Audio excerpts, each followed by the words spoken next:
Okay, the final chapter of this book, Never Forget, Never Again. Okay, the chapter's called Ever Again.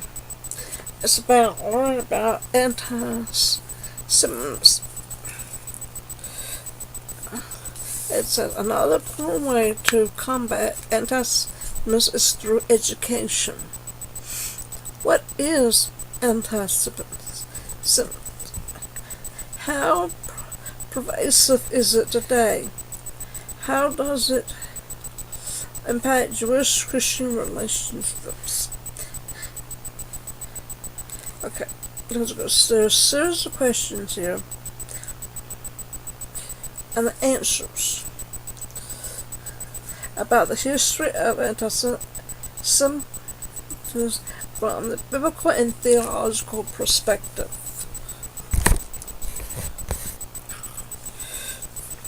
And what we can do today as Christians. When and how did anti-Semitism begin?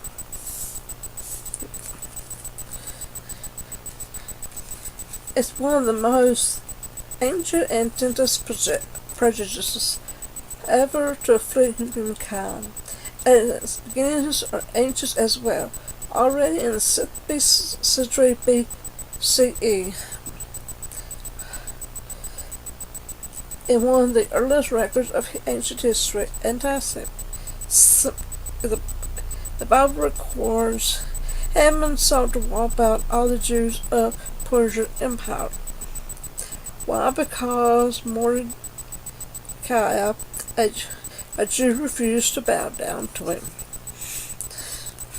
Haman long ago exhibited the classic traits of the fortunate disease of anti-Semitism. He made unfair stereotype, projecting negative characteristics from Israel Jews to the entire nation, and calls for the liquidation of all Jewish people.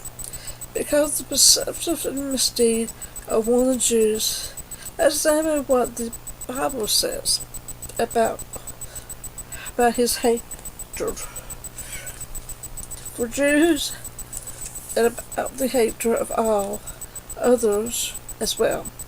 In the book of Esther, we find Haman saying that the king Xeres.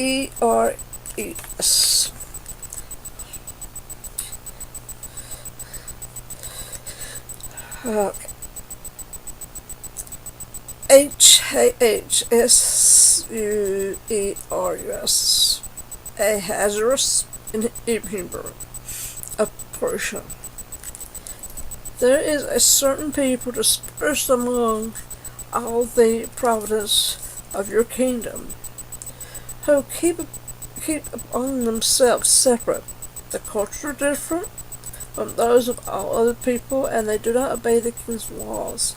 It is not in the king's best interest to tolerate them. If it pleases the king, let a decree be issued, destroy them, and give them 10,000 talents of silver to the king's administrators for the royal treasuries. Seeds of hatred.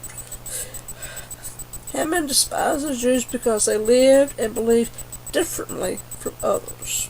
Sounds kind of familiar trait, doesn't it? They accused them of being clannish, unpatriotic, in their nation, and disloyal to the king. He planted doubts in the king's mind and just living in the empire. Haman finally succeeded in a rally the king and the masses to his entire sympathetic causes, declared reproach to their own degree, reassured by them that destroying the Jews they would not only get rid of themselves of nationality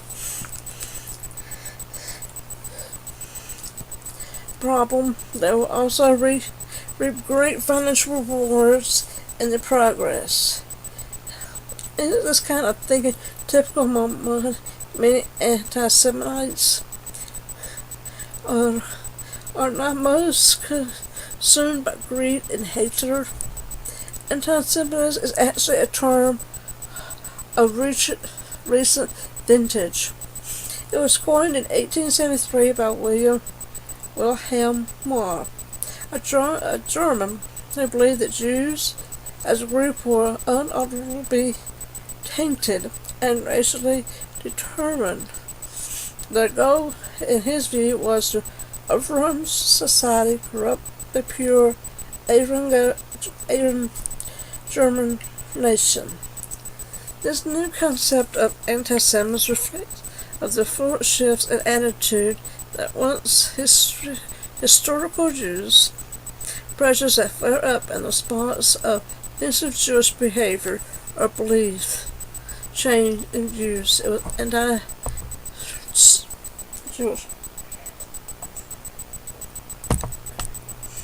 2. How did anti-Semitism change and flourish up to World War I?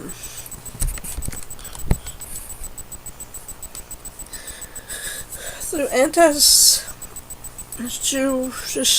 prejudice has been around for thousands of years. It took a significantly new form in the late 1800s.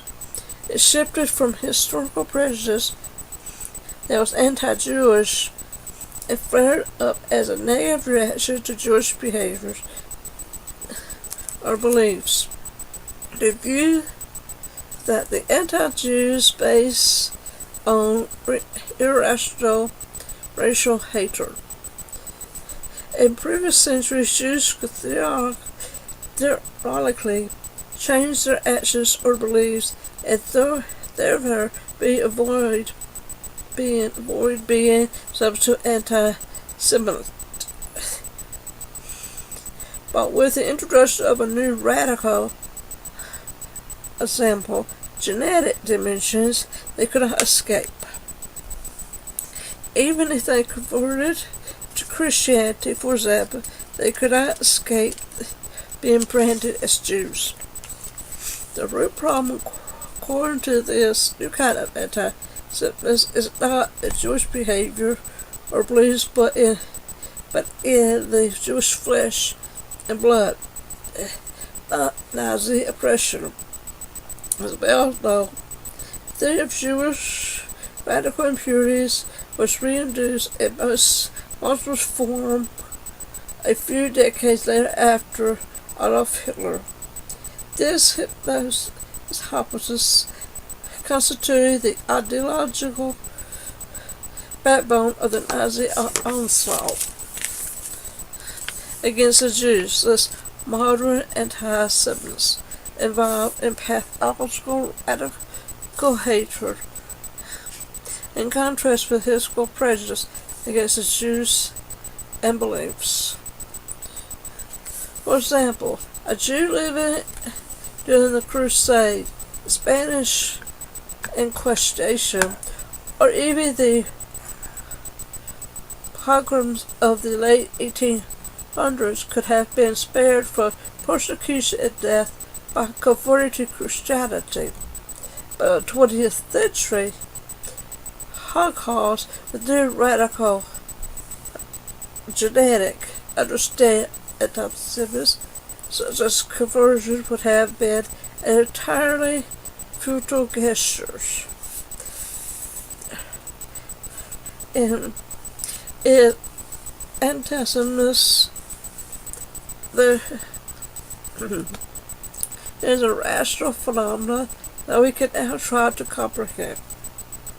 Many people believe it is not. They can declare the very existence of Jews somehow almost supernaturally devoted hatred in the hardcore anti-Semite.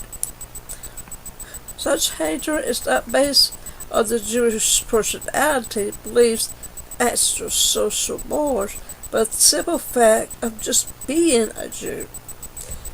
The anti-Semites, the urge to destroy Jews, is central in racial and oppression. I want to ask something a bit right here.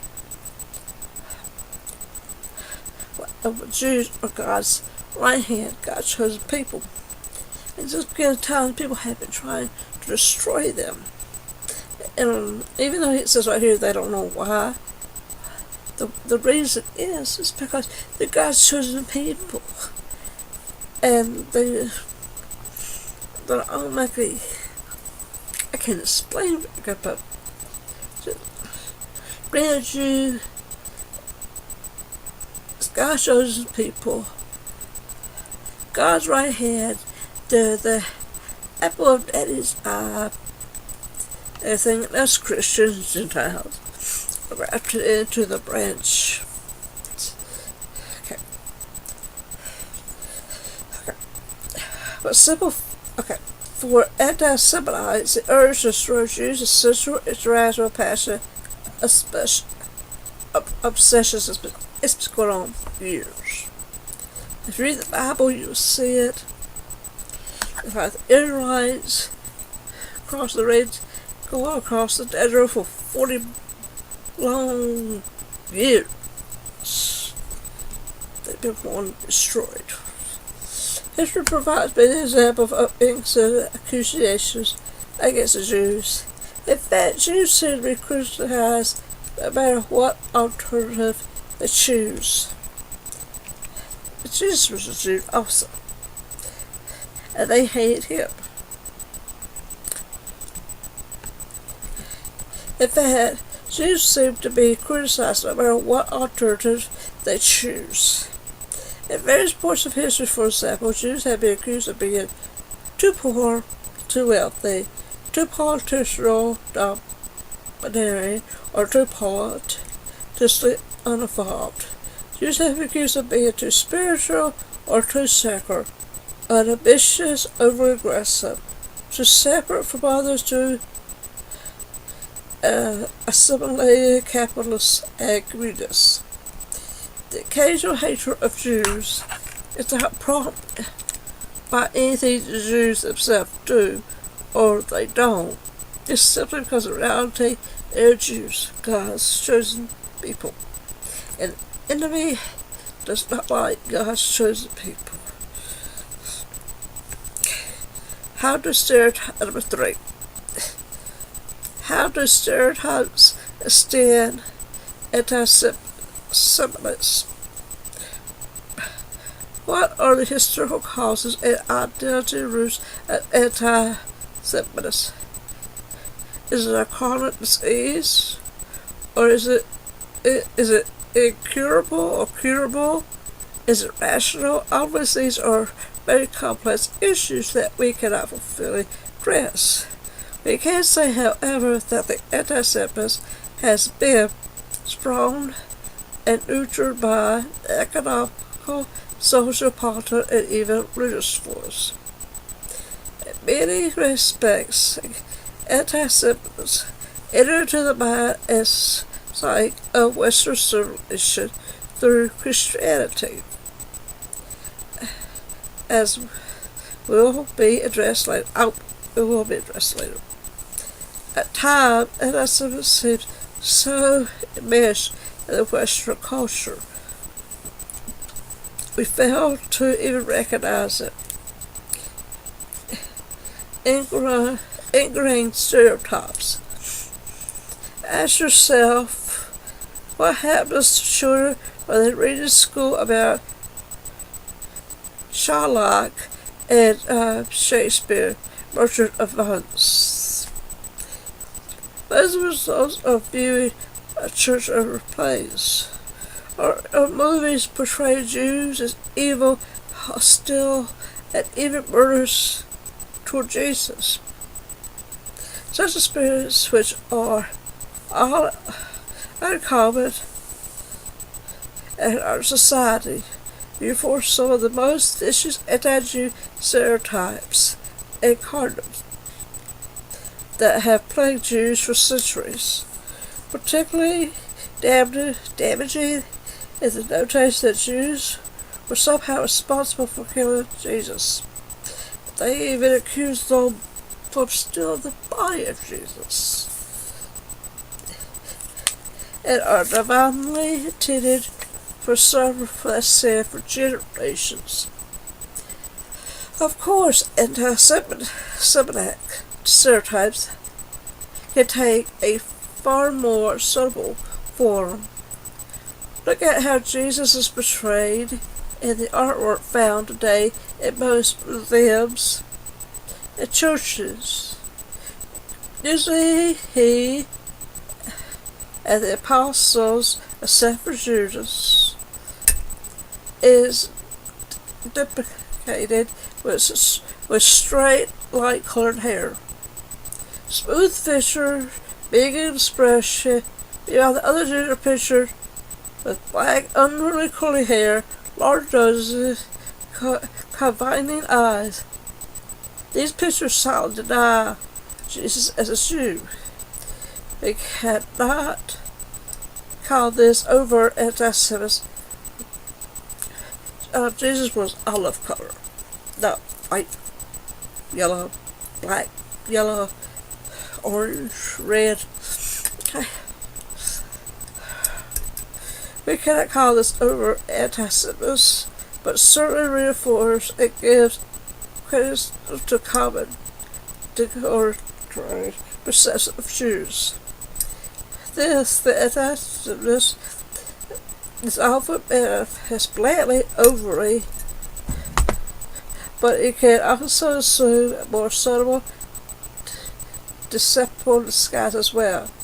We need to be on guard, as it slowly and subtly work upon the minds of unsuspecting people, especially impressionable children.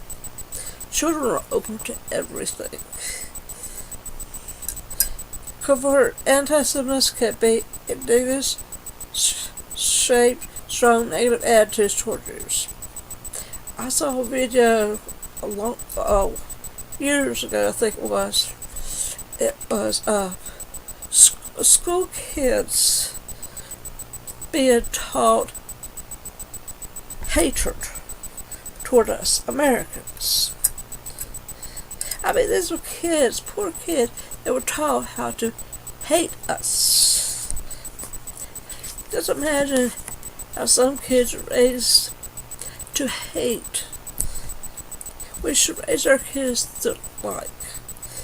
I mean, and we're just a color. We're all the same inside. There's 7 types of dirt. There's 7 colors of people. We're all the same. We'll be bland. And you don't have bland food taste without spices. There you go. What role? Number 4. What role has some specific Christian theology played in anti-Semitism? Jewish rejection of Christian beliefs is widely believed to be a major cause of historical Christian negativism toward Jews and Judaism. Since the time of Christ, a Christian gospel has been inextricably linked with Jewish denial of that message. It is Messiah. Christians proclaim that the Messiah has arrived and that they can accept salvation through him.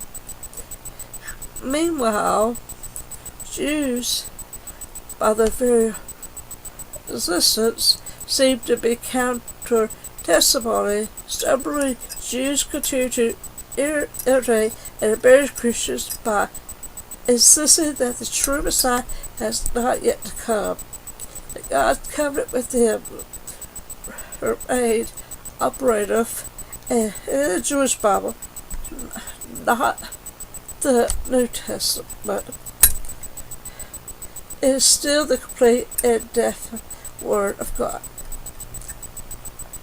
Jews simply refuse to acknowledge the Christian claim that with Jesus, God has made a major change in salvation. Christians maintain that Jesus had come to bring salvation first and foremost to his fellow Jews. But by their overwhelming rejection of Jesus, the Jews severed their covenantship with God and fulfilled their right as positions as God's chosen people. The New Israel. Christians proclaim that they constitute the New Israel, that the Gospels were God's New Testament, and that Christianity had become the only true faith and only means of salvation. And in other words, Christians declare that Jews and Judaism displaced in God's plan by the church and Christianity. They continue their existence of Jews after Jesus' death was for centuries a thorn in Christians' side, constantly displaying. Christians even maintain that non-Christian Jews had ceased to become true Jews, i.e., the true descendants of Abraham. The concept of Jew is spiritually and applied to Christians is biological Jews. Paul's writings were a major source of this replacement theology. For example, he wrote in Romans 2 and 9, For he is not a Jew who is one only outward, but he is a Jew who is inwardly. Later, the term the Jews was transformed into a negative symbol describing all who reject Jesus, just as the real flesh and blood Jews. This is not a major theological step for the Jews.